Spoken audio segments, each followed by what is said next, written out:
Hello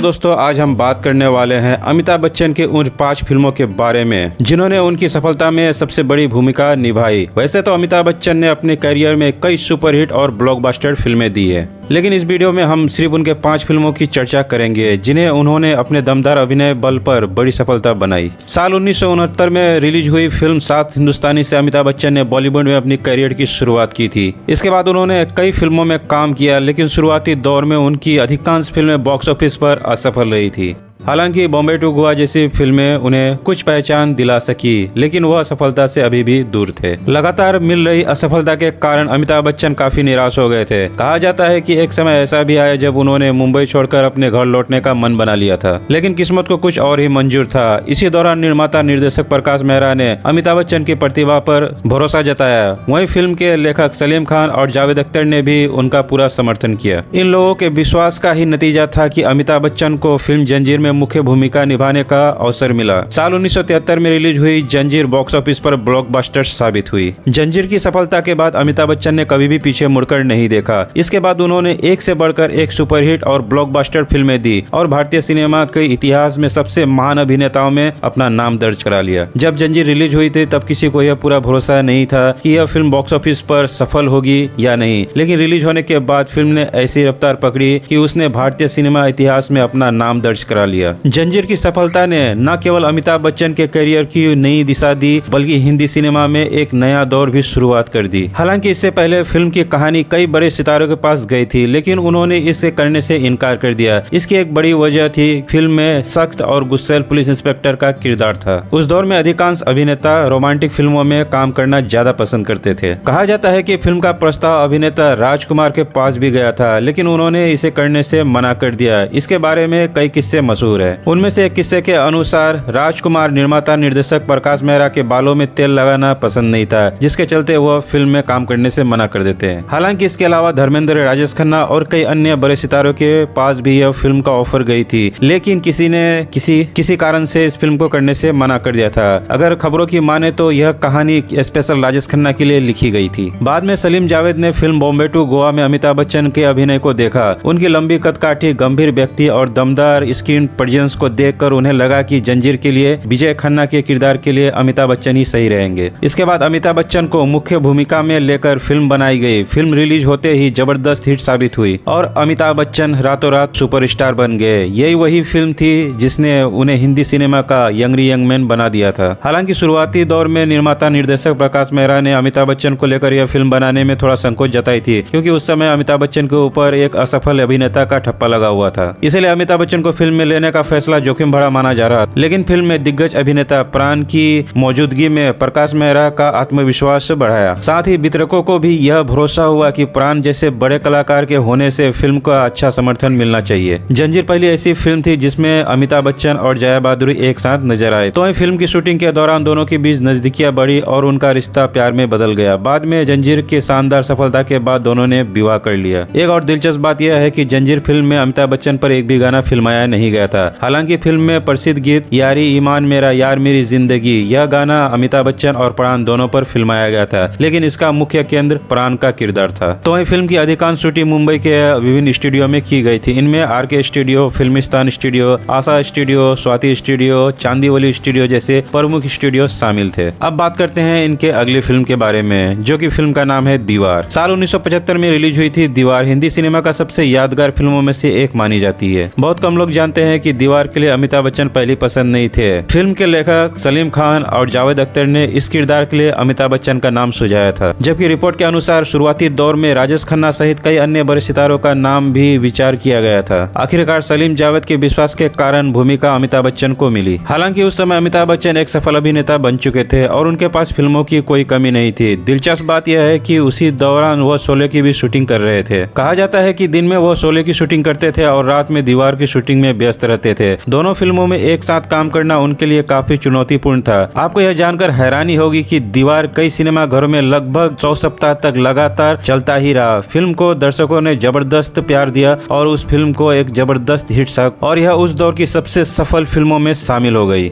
दीवार में अमिताभ बच्चन द्वारा निभाया गया विजय का किरदार आज भी हिंदी सिनेमा में सबसे दमदार गिना जाता है। फिल्म के कई संवाद आज भी लोगों के जुबान पर है। दीवार ने केवल बॉक्स ऑफिस पर शानदार प्रदर्शन नहीं किया, बल्कि अमिताभ छवि को यंगरी यंग मैन के रूप में और भी मजबूत बना दिया। फिल्म दीवार ने बॉक्स ऑफिस पर जबरदस्त सफलता हासिल की और ब्लॉकबस्टर फिल्म का दर्जा प्राप्त किया। इस फिल्म के कई डायलॉग आज भी लोगों के बीच बेहद लोकप्रिय है। खास तौर पर फिल्म का डायलॉग, आज मेरे पास गाड़ी है, बंगला है, बैंक बैलेंस है, तुम्हारे पास क्या है? यह डायलॉग हिंदी सिनेमा में इतिहास रच दिया और सबसे यादगार डायलॉगों में से एक बन गई। फिल्म में एक और दिलचस्प चीज थी 786 नंबर का बिल्ला, जिसे अमिताभ बच्चन के किरदार विजय के लिए बेहद शुभ दिखाया गया। फिल्म के कई महत्वपूर्ण दृश्य यह बैच बिल्ला रक्षा करता हुआ दिखाई देता है, जिसके कारण यह नंबर दर्शकों के बीच काफी लोकप्रिय हो चुका था। उस दौर में लाखों युवा उनकी तरह कपड़े पहना करते और उनके जैसा दिखने की कोशिश करने लगते थे। फिल्म का निर्देशन यश चोपड़ा ने किया था और इसी दर्शकों को शास्त्र समीक्षकों की भी भरपूर सहारा मिली थी। फिल्म ने कई पुरस्कार अपने नाम किए और इसी सिनेमा की सर्वश्रेष्ठ फिल्म का भी दर्जा मिला। फिल्म में एक महत्वपूर्ण दृश्य ऐसा भी था जिसमें विजय अपने जीवन में आई कठिनाई और संघर्षों के कारण भगवान से नाराज दिखाई देते हैं। इसी वजह से वह मंदिर के भीतर नहीं जाते थे।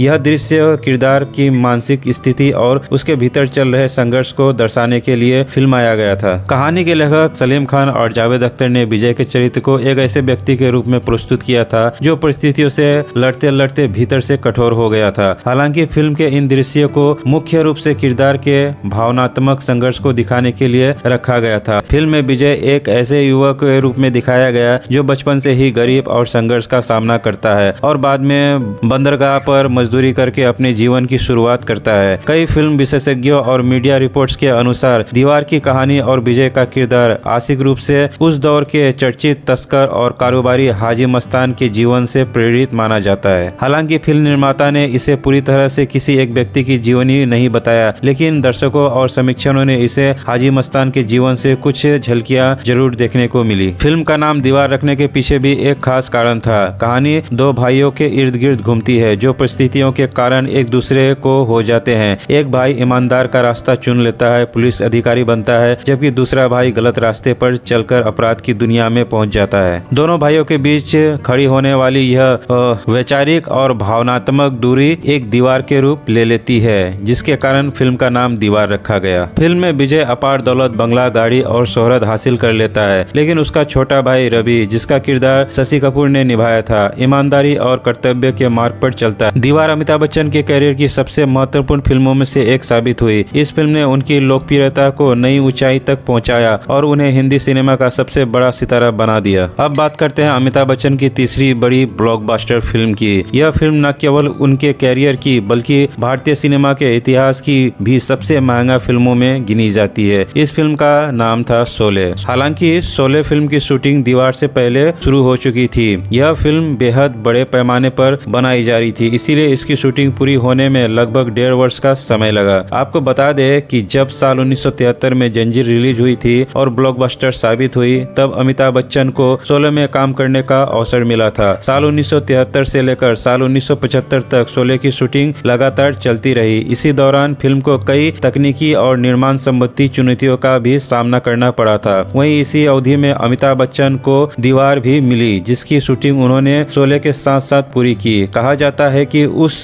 समय वह दिन रात काम कर रहे थे और दोनों फिल्मों को लेकर बेहद व्यस्त थे। दिलचस्प बात यह है, शोले भी अमिताभ बच्चन को लेखक जोड़ी सलीम खान और जावेद अख्तर के विश्वास की वजह से मिली थी। उस दौर में सलीम जावेद हिंदी सिनेमा के सबसे सफल और प्रभावशाली पटकथाओं में यानी राइटर में माने जाते थे। उनकी लिखी कहानियां बॉक्स ऑफिस पर लगातार सफल हासिल कर रही थी और निर्माता निर्देशक उनकी स्क्रिप्ट पर पूरा भरोसा करते थे। सलीम जावेद ने अमिताभ बच्चन की प्रतिभा को बहुत पहले पहचान लिया था। उन्होंने जंजीर, दीवार, शोले जैसी फिल्मों में अमिताभ बच्चन को ऐसे किरदार दिए जिन्होंने उनके करियर को नई ऊंचाई तक पहुंचाया। इन फिल्मों की सफलता ने अमिताभ बच्चन को हिंदी सिनेमा के सबसे लोकप्रिय सितारों में शामिल कर दिया। कई फिल्म इतिहासकारों का मानना है कि सलीम जावेद के दमदार कहानियां और अमिताभ बच्चन के प्रभावशाली अभिनय में हिंदी सिनेमा की सबसे सबसे सफलता साझेदारियों में से एक था। इसी साझेदारी ने बॉलीवुड को कई यादगार फिल्में दी और अमिताभ बच्चन को सुपरस्टार के रूप में स्थापित करने में महत्वपूर्ण भूमिका निभाई। फिल्म शोले में अमिताभ बच्चन के साथ जया बहादुरी भी नजर आई थी। इससे पहले दोनों जंजीर और अभिमान जैसी फिल्म में एक साथ नजर आ चुके थे। उस समय दोनों के बीच नजदीकियां काफी बढ़ चुकी थी और उनकी जोड़ी दर्शकों के बीच बेहद लोकप्रिय थी। शोले में दोनों की सादगी भरी केमिस्ट्री को दर्शकों ने खूब पसंद किया। बहुत कम लोग जानते हैं कि शोले की कहानी और स्टोरी को तैयार करने में सलीम और जावेद को लगभग 2 वर्ष का समय लगा था। उन्होंने फिल्म के हर किरदार, संवाद और दृश्य पर बेहद बारीकी से काम किया था, जिसके कारण यह फिल्म आज भी भारतीय सिनेमा की सबसे बेहतरीन स्टोरी में से गिनी जाती है और फिल्मों में से। फिल्म में गब्बर सिंह के अड्डे के रूप में जो पहाड़ी इलाका दिखाया गया वह कर्नाटक के रामनगर में स्थित है। फिल्म की जरूरत के अनुसार वहाँ विशेष तौर से सेट बनाया गया था। दिलचस्प बात यह है कि रामनगर की वह पहाड़ियाँ आज भी मौजूद है और शोले से जुड़ी ऐतिहासिक फिल्म स्थल के रूप में जानी जाती है। जब शोले बनकर तैयार हुई थी तब उस दौर की सबसे महंगी फिल्मों में से एक थी। फिल्म को 15 अगस्त 1975 को रिलीज किया गया था, लेकिन शुरुआती दिनों में इस दर्शकों को मुताबिक प्रतिक्रिया नहीं मिली। शुरुआती कलेक्शन बेहद कम थे, जिससे निर्माता जेपी और पूरी टीम चिंतित हो गई थी। हालांकि समय के साथ दर्शकों को प्रतिक्रिया बदलने लगी। फिल्म के दमदार डायलॉग, शानदार कहानी, यादगार किरदार और बेहतरीन संगीत ने लोगों का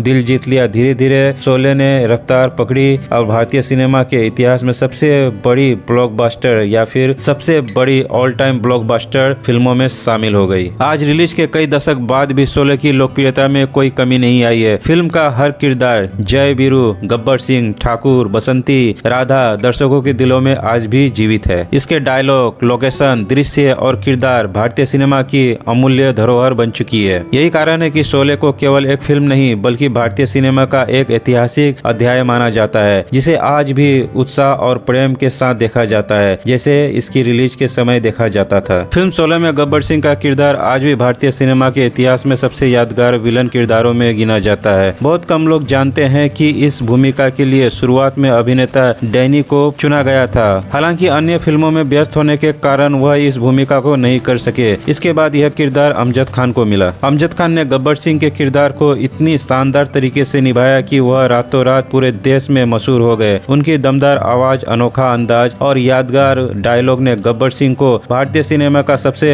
दमदार खलनायक बना दिया। यह भूमिका अमजद खान के करियर का सबसे बड़ा टर्निंग पॉइंट भी साबित हुआ और उन्हें हिंदी फिल्मों में महान विलन कलाकारों की श्रेणी में ला खड़ा कर दिया। शोले साल 1975 की सबसे बड़ी फिल्मों में से एक साबित हुई और अमिताभ बच्चन के करियर की दूसरी ऑल टाइम ब्लॉकबस्टर फिल्मों में शामिल हो गई। इस फिल्म ने उनकी लोकप्रियता को नई ऊंचाई तक पहुंचा दिया। अब बात करते हैं अमिताभ बच्चन की अगली फिल्म ब्लॉकबस्टर, जो कि मुकद्दर का सिकंदर है। साल 1978 में रिलीज हुई मुकद्दर का सिकंदर अमिताभ बच्चन के करियर की सबसे सफल फिल्मों में से एक मानी जाती है। दिलचस्प बात यह है कि इसी वर्ष उनकी डॉन और त्रिशूल जैसी सुपरहिट फिल्म भी रिलीज हुई थी, लेकिन कमाई के मामले में मुकद्दर का सिकंदर सबसे आगे रही और साल 1978 की सबसे ज्यादा कमाई करने वाली फिल्मों में शामिल हो गई। इस फिल्म का निर्देशन प्रकाश मेहरा ने किया था और इस फिल्म की कहानी, डायलॉग सभी कादर खान ने लिखे थे। फिल्म की भावनात्मक कहानी, दमदार डायलॉग और शानदार संगीत ने दर्शकों का दिल जीत लिया। फिल्म में अमिताभ बच्चन के साथ रेखा, राखी, विनोद खन्ना जैसे बड़े कलाकार नजर आए थे। उस दौर में अमिताभ बच्चन और रेखा की जोड़ी दर्शकों के बीच बेहद लोकप्रिय थी। दोनों ने कई सफल फिल्मों में एक साथ काम किया। अब बात करते हैं अमिताभ बच्चन की एक और बड़ी सफल फिल्म के बारे में, जिसका नाम था नसीब। साल 1981 में रिलीज हुई नसीब उस दौर की सबसे चर्चित और सफल फिल्मों में से एक थी। फिल्म का निर्देशन प्रसिद्ध निर्देशक मनमोहन देसाई ने किया था, जो इससे पहले अमर अकबर एंथोनी जैसी सुपरहिट फिल्मों में अमिताभ बच्चन के साथ काम कर चुके थे। मनमोहन देसाई और अमिताभ बच्चन की जोड़ी उस समय दर्शकों के बीच बेहद लोकप्रिय थी और मनमोहन देसाई अधिकांश अपने फिल्मों में अमिताभ बच्चन को ही लिया करते। फिल्म में अमिताभ बच्चन के साथ शत्रुघ्न सिन्हा भी महत्वपूर्ण भूमिका में नजर आए थे। हालांकि इससे पहले दोनों कलाकार कई फिल्मों में एक साथ काम कर चुके थे, लेकिन नसीब उनकी सबसे यादगार फिल्मों में से एक मानी जाती है। बहुत कम लोग जानते हैं कि फिल्म में एक महत्वपूर्ण भूमिका के लिए शुरुआत में विनोद खन्ना पर विचार किया गया था, लेकिन उस समय विनोद खन्ना फिल्म इंडस्ट्री से दूरी बनाकर आध्यात्मिक जीवन की ओर बढ़ चुके थे और ओशो के आश्रम चले गए थे। इसके बाद यह भूमिका शत्रुघ्न सिन्हा को मिली। नसीब अपने समय की एक बड़े बजट की फिल्म थी। फिल्म में कई बड़े सितारे की मौजूदगी, भव्य सेट और मनोरंजन से भरपूर कहानी ने दर्शक को खूब मनोरंजन किया। रिलीज के बाद फिल्म ने बॉक्स ऑफिस पर शानदार सफलता हासिल की और वर्ष की सबसे ज्यादा कमाई करने वाली फिल्मों में शामिल हो गई। फिल्म से जुड़ी एक दिलचस्प बात यह भी है कि नसीब उन शुरुआती फिल्मों में से एक थी जिनका प्रचार दूरदर्शन पर बड़े स्तर पर किया गया था। फिल्म के ट्रेलर और प्रचार सामग्री को दूरदर्शन पर दिखाया गया, जिससे दर्शकों के बीच फिल्म को लेकर उत्सुकता और भी बढ़ गई। नसीब में अमिताभ बच्चन का अभिनय, शत्रुघ्न सिन्हा की दमदार मौजूदगी, मनमोहन देसाई का मनोरंजन निर्देशक और यादगार गीतों ने मिलकर इससे बड़ी सफलता बना दिया। यही वजह है कि आज भी नसीब को हिंदी सिनेमा की सबसे लोकप्रिय मल्टी स्टार फिल्मों में गिना जाता है। तो इस फिल्म ने एक बार फिर साबित कर दिया कि अमिताभ बच्चन केवल एक अभिनेता नहीं बल्कि उस दौर के सबसे बड़े बॉक्स ऑफिस स्टार बन चुके थे, जिनकी मौजूदगी भी फिल्म को सफलता दिलाने की ताकत रखती थी। तो ये थी हमारी एक छोटी सी जानकारी अमिताभ बच्चन के फिल्मों के बारे में। हालांकि उनकी और भी फिल्में हैं जो कि अगले वीडियो में हम लाने की कोशिश करेंगे। अगर वीडियो जानकारी अच्छी लगी हो तो वीडियो को लाइक और चैनल को सब्सक्राइब जरूर करें।